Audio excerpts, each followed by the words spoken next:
I'm one of those girls born knowing exactly what she wanted to do. I wanted to be in fashion from day one, and I moved to New York and made that happen. And I had an incredible corporate career, working for brands like but not limited to Armani Exchange, 13 years at the head of design for Victoria's Secret, and most recently head of design global for Guess. My journey to motherhood is, and since becoming a mother, is really one of the most important journeys in creating Hot as Hell, because in that journey I experienced a change in my body. I experienced a change in my mind. I had to reprioritize everything in my life and to be able to run corporations and run the types of businesses that I was running, but also bring life into the world. And P.S. be sexy and conscientious. And the final change was really two things. It was leaving a legacy for my daughters that I'm proud of, and creating product that is conscientious on the planet. And I was really defiant that this could be done in a sexy space. It doesn't have to be relegated to a more organic or conservative space. It can be done for sexy girls too, and that's Hot as Hell. I call it my HAH moment, which is short for HAH, and makes you laugh. That was a HAH moment and another game changer. Thank you, Conscious Capitalism. It was about 4 months after I publicly launched the brand, and I was struggling with a way to market this sexy fashion brand through the lens of consciousness. I found those in direct opposition of one another, and I felt like I was going to be called a fake or a greenwasher, or I didn't know how to market the good we were doing as a brand, and I was scared to market it, to become a target. And I saw a number of speakers. One really resonated with me at the CEO Summit for Conscious Capitalism, and that was Randy Horowitz of Shake Shack.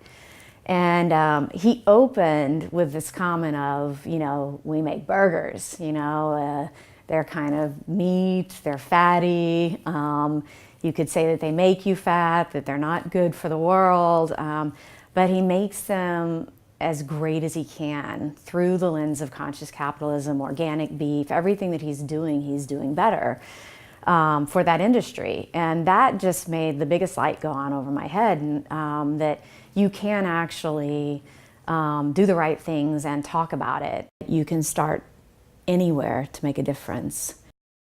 It was a moment of fear for me, and of courage, to put my arms around this idea of starting somewhere and making an effort in fashion to do things better, and knowing that I wasn't perfect at it yet. But it was also a game changer in my career and in Hot as Hell to be brave enough to say that, and hopefully set an example to everyone that it's better to start somewhere than not to start at all. Conscious Capitalism is a group of people that are all doing something with purpose. And it was, for me, my guidebook on how to start a company for purpose. For me, Conscious Capitalism is the filter that I make all of my decisions through. It's enabled me to take this microscope and look through it and make my decisions with purpose and value, and to also give me faith that people have made those decisions prior to me and they've been successful.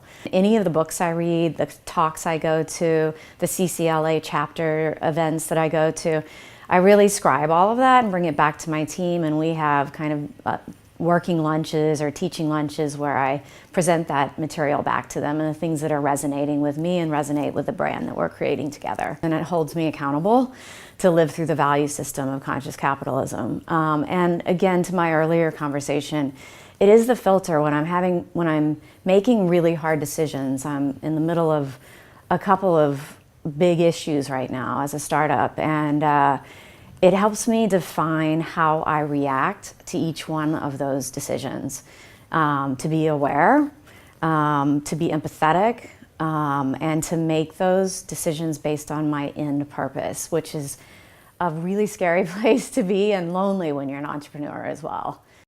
I'd really like big corporations to care. The reason I know so much about fashion is from my experience in corporate. Most of the great innovation is brought to us from the field, from the mills, from the factories, from people trying to sustain their own community's environment. And they are smarter and more practical, but they cost more. The other thing we say at Hot as Hell is it costs more to care, and it does. Innovation costs more.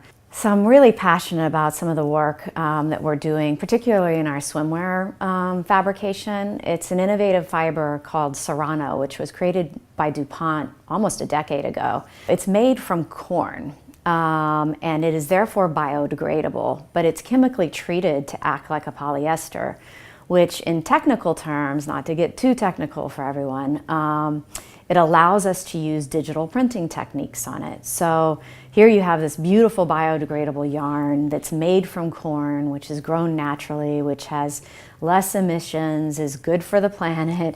You can use good for the planet digital printing techniques. And I'm often challenged on why didn't I try to own that yarn? Why didn't HAH try to patent and own that yarn?